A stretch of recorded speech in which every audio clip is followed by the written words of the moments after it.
What is going on? Movie meals. Movie meals. Normally this format's a little different. Normally we have the Kyle Cam, but we're about to film the Get Back guys. We're waiting on my brother, and Kyle goes, "Why don't we just film a quick review for movie meals? We were talking about it anyway." So here Remember we that other are. channel?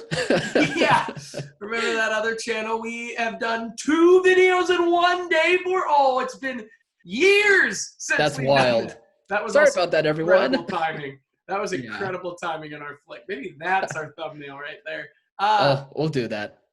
so the trial of the Chicago Seven, Aaron Sorkin written and directed movie. Let's get into it. Quick non-spoiler review. Dropped on Friday on Netflix. Finally got a chance to watch it. Kyle, what did you think of the film?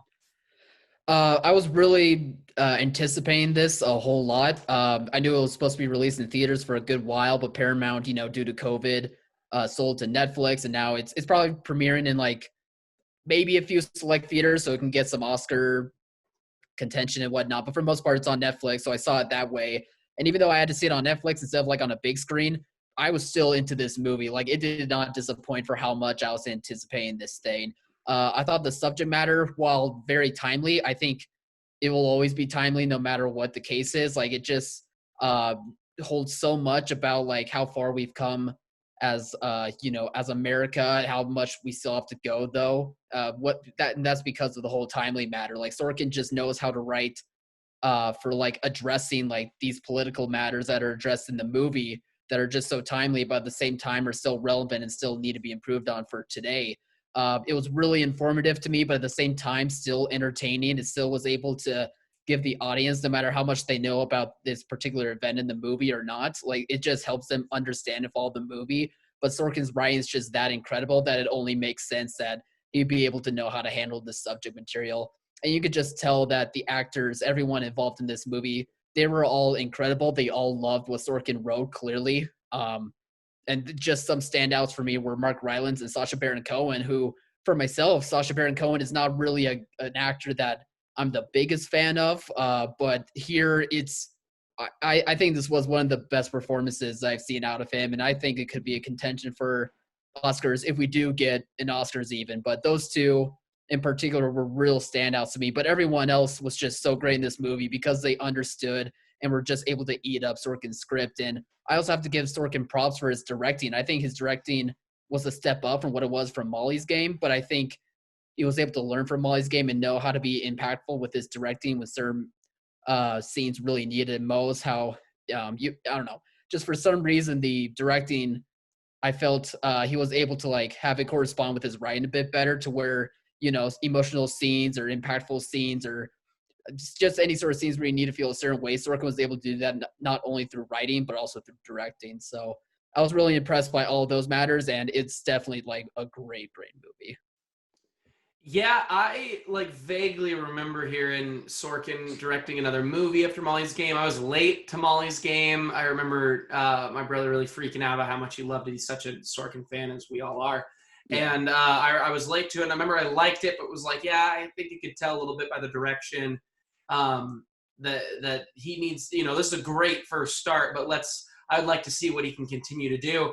yeah. And I saw the movie dropped. I've just been busy, didn't get a chance to watch it. And then Kyle texted me the other day and he's like, hey, you got to go check, we should check this out this week. And so I watched it last night and I was like, I'll probably watch an hour. I mean, this is the world we live in now where I can say that. I can go, I got an hour and then I got to head to bed because I got to get up early. And this movie, I looked at the time and I was like, I got an hour left and I am going to be tired tomorrow because I have to finish this. I love it. I'm a sucker for a courtroom drama movie. I mean, A Few Good Men, or just anything to do with cases. I mean, you look at 12 Angry Men. I love those Yeah. movies.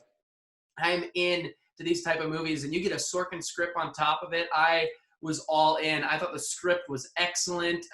It didn't necessarily have some of the like one-on-one.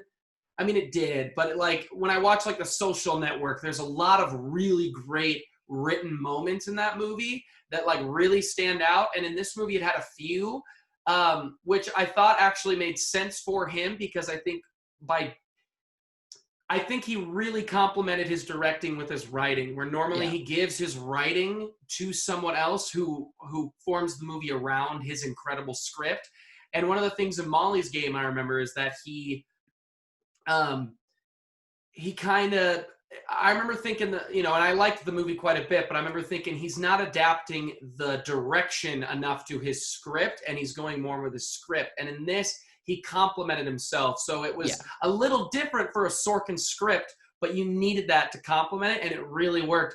The performances were awesome. I mean, I agree with you. I'm not the biggest Sacha Baron Cohen fan. I actually tend to, I hear Borat 2 is amazing. I got maybe halfway through the first Borat. It was just not for me. I don't necessarily find him funny. I liked him in Les Mis in his small role. And I just tend to not watch his movies as much. I loved him in this. I thought he was excellent. I did think he was Oscar caliber. I thought the movie was. Eddie Redmayne, it was nice seeing a performance from him that is not weird.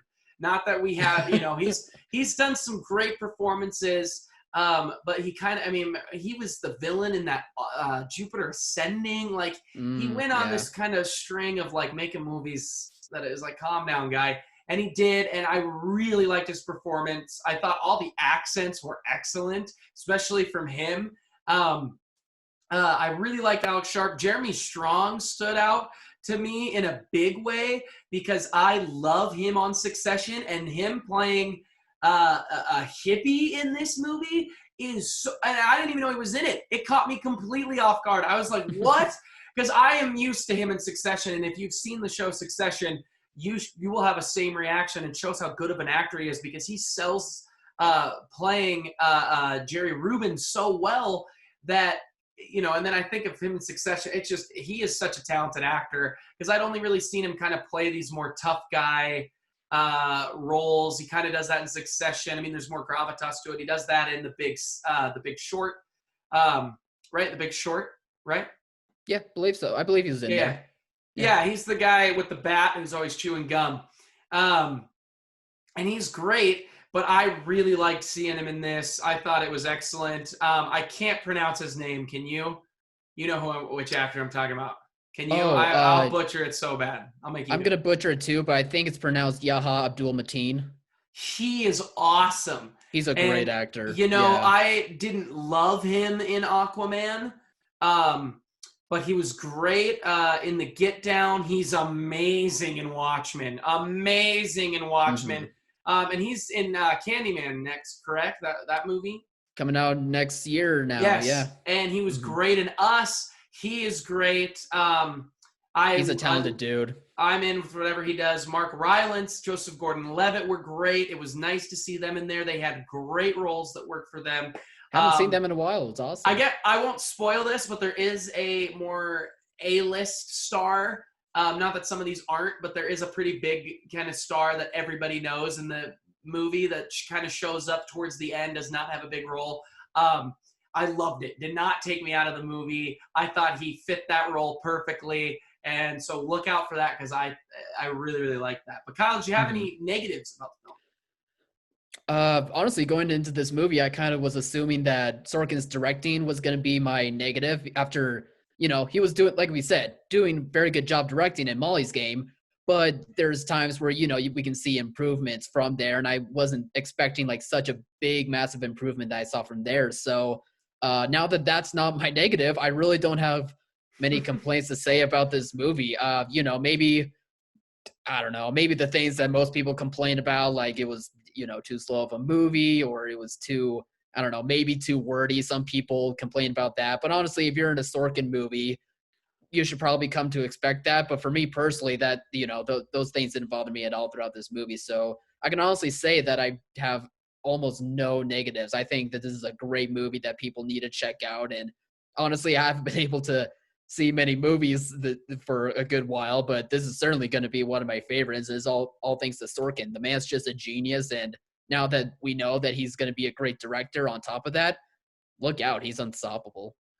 Yeah, I thought the only nitpick I have is I thought some of the editing choices were maybe not the best. I thought sometimes we went to sometimes it really worked, like cutting in. There's I don't want to give spoilers, whether there's cutting in between more of a comedy version of what's going on, of a retelling versus a serious version. I really liked that. But there were sometimes I thought the edits and the cuts were taking us to places where maybe our momentum slowed a little bit and our pacing slowed a tiny bit. But that's my only only criticism. It was a great movie. I loved it. I was just clicked on Aaron Sorkin just to kind of remember some of the stuff he's done. And like I knew Moneyball, which I actually just rewatched this weekend because it was on Netflix. And Moneyball is so good. I mean, Moneyball might be one of the best sports movies out there. Obviously, The Social Network is excellent. But I brought it up, A Few Good Men. I forgot he wrote A Few Good Men, one of my favorite courtroom dramas. Obviously, West Wing. He's great, man. I love Aaron Sorkin. This movie, I was doing more research after because that's one of my favorite parts of movies like this. Because I had never heard. I have a history degree. I've never heard that about the Chicago 7. It never came up in my studies. Never came up in my classes.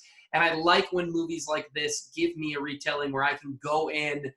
And really dive into the history of what actually happened. You look at, like the Central Park Five with Ava DuVernay and the things she did, where like I had heard about it, but I didn't really dive into that part of history, or even a Hamilton, things like that. So I liked it. It took him. He's wanted to make this movie for 14 years. I found out in an interview watching with him last night. And he had urgency with the political climate we're in, starting in 2016, to want to make it sooner. And I'm glad he did. It was a great movie. I really wish I could have seen it in the theater, but it is still great at home. Yeah. So, guys, what do you think of the movie? Comment below. Let us know. Remember to like, subscribe, and share. And as always, thanks for watching, Mom. See ya, guys.